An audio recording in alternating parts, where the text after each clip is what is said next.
はじめましてだね。鬼物児、無惨。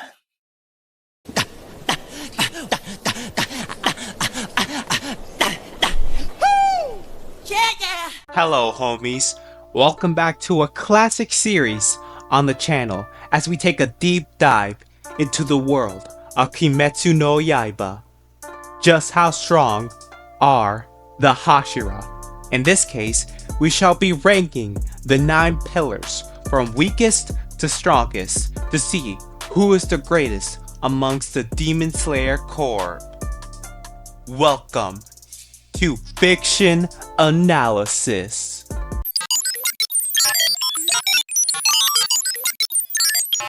Now, we shall evaluate the Hashira's katana magic, I mean their breathing styles. Giyu Tomioka, the water Hashira, utilizes the water breathing style. It may be the most basic and easiest to learn. Its true strengths lie in its defense, and due thanks to its fluid nature, it can easily adapt to any obstacle the user may encounter. Shinobu Kocho, the insect Hashira, utilizes insect breathing. Her style of sword combat prioritizes piercing and thrusting attacks that administer wisteria poison into demon opponents and kill them in a matter of seconds. This form of combat is aided thanks to her stinger Nichirin katana, her hilt which can revolve in between different poisons, and her incredible agility, for lack of a better term, has her float like a butterfly, sting like a bee.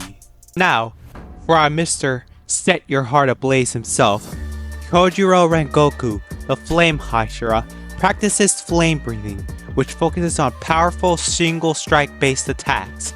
This style mimics that of a raging fire, thanks to heavy swings incorporated into it. Tengen Uzui, the Sound Hashira, has super hearing, which benefits his breathing techniques. He analyzes the enemy's combat maneuvers and deconstructs the rhythm of it into sound. He can counter and predict the enemy's attacks into a musical score. Despite being a ninja, he sure leaves an impact in battle thanks to his dual Nichirin cleavers that are connected like nunchucks and explode on impact. He also possesses bombs that can harm Upper Moon 6 and slay his 3 fine-ass wives. Wink wink. Mitsuri Kanroji, the Love Hashira, developed this breathing style by training under Rengoku. She can make cuts and slashes from impossible angles with her whip sword. Due to her special body composition, she is strong but maintains her slim frame, allowing her ultimate flexibility. Guillaume Himejima, the gentle giant of the Hashira, possesses the most unique weapon, his Kusaragama, in which the blade resembles an axe and the weight is a giant metal spiked ball. Thanks to his repetitive action and stone breathing, the Stone Hashira has the simplest but the most focused style of combat. Buchiro Tokito, the Mist Hashira, is the youngest of the pillars, but still the most formidable. He uses mist breathing, which relies on obscure movements and feint attacks, are meant to confuse the opponent and take them down in one swift attack. The Serpent Hashira, Obanai Iguro, mimics his movements akin to a slithering snake, incorporating twists and turns to strike at his opponent's blind spots. With his twisting Nichirin sword and his small friend Kaburamaru feeding him information, there's no telling when or where Obanai will attack. Last, but certainly not least, seriously, if I undersell him, this Wind Hashira will murder me. Sanemi Shinazugawa leans more towards offense as he overwhelms the opponent with green torrents of air that can slice the target into ribbons. Having little regard for defense benefits him as he possesses a rare blood type that puts demons in a drunk daze. As for amps, some of the Hashira can unlock their Demon Slayer marks, which further augments their speed and strength. The red Nichirin weapon can nullify a demon's regeneration, even that of the upper moons, and as a result of unlocking their Demon Slayer mark, they unlock the Transparent World, a form of extrasensory perception dubbed the Supreme Territory. It allows a user to perceive targets as if they were see-through. It also enhances precision and reaction as if the world is in slow motion. Video 呼吸大事けけたい大してるエスケープ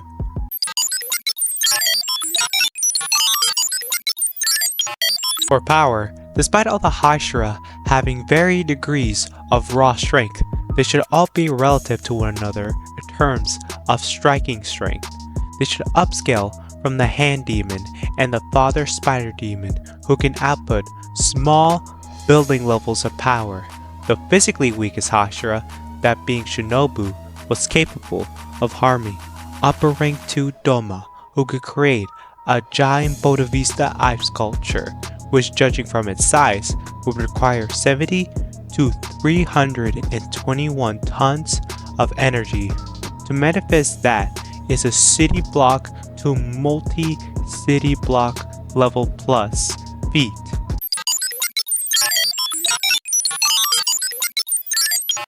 For speed, keep in mind, speed is relative since no Hashira is truly slow in this circumstance. Still, all of them should be above Suzumi Mansion feats performed by Tanjiro and Zenitsu respectively, which have been calculated to be subsonic speeds.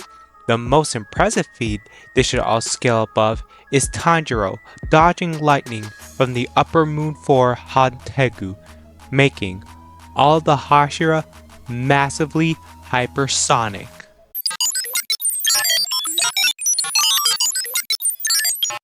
Now comes the ranking. We shall now see which pillar shall serve as the strongest foundation for the Demon Slayer corpse. In 9th place, we have Shinobu Kocho. Apologies Shinobu fans, but this shoddy has been stated multiple times that she is the weakest physically of the Hashira, and that she created insect breathing itself as a way to make up for her lack of physical strength, since she can't cut a demon's head off. I would say that she is one of the fastest Hashira we've seen since, thanks to the statements by Doma, but the Hashira foot race scan stated while she is fast, she lacks the stamina to maintain that speed. Besides, if she was as strong as Doma, why would she need to rely on Doma absorbing her and Kanao finishing the job while Doma was weakened by the poison? Next up, we have the Sound Hashira, Tengen Uzui. It's the same case for Shinobu, except if we were to judge this list with no amps included and focus on raw stats, he would be much higher, and this list considering he's the fastest foot speed wise and the second strongest physically. Unfortunately, he retires midway into the series, so we can't say he grew any stronger since then. His last notable feat is that he did the most work in defeating Upper Moon 6, while the rest of the Hashira were able to deal with stronger Upper Moons later on in the story. 7th place is going to Kyojuro Rengoku. Considering Tengen didn't believe he was on the same level as our donut boy, this is another case where it's hard to argue that Rengoku is higher since he died earlier on in the series and gets power cleared by most of the relevant Demon Slayers. He is the only Hashira to hold their own against an Upper Moon without any amps and was nearing the Supreme Territory. It could be argued that Akusa was holding back in the beginning, cause his main priority was to turn Rengoku into a demon.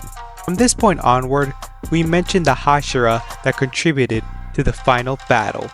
6th place goes to Mitsuri Kanroji.